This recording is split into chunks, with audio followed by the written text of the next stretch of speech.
Kulnies stūmimas gulint. Pratimą pradėsime atsigulus ant žemės į tinkamą padėtį. Apatinė nugaros dalis prispausta prie grindų, dubuo taip pat. Pasitikriname, pakišdami ranką, kad nepralystų. Tuomet susirandame abiejomis rankomis įtemptą pilvo preso poziciją. Jaučiame, kad yra įtemptas pilvo presas. Ir pratimą pradėsime paprastai, tiesiog trūkdami kulną prie savęs. Pėda šiek tiek žiūri pirštai viršų ir kulną pagal žemę traukiame link savęs kiek išeina. Visos pėdos nestatome, paliekame tik kulniuką ir tada tvarkingai su pasipriešinimu stumiam nuo savęs. Taip atliekame pratimą. Traukiame ant kulnies lygi savęs tiek, kiek išeina ir stumiame pamažu nuo savęs.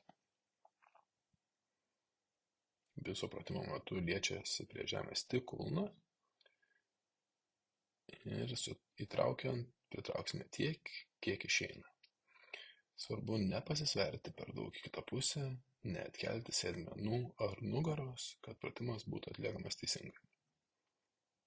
Padarę su viena puse, pratimą kartosime ir kitoj pusėje.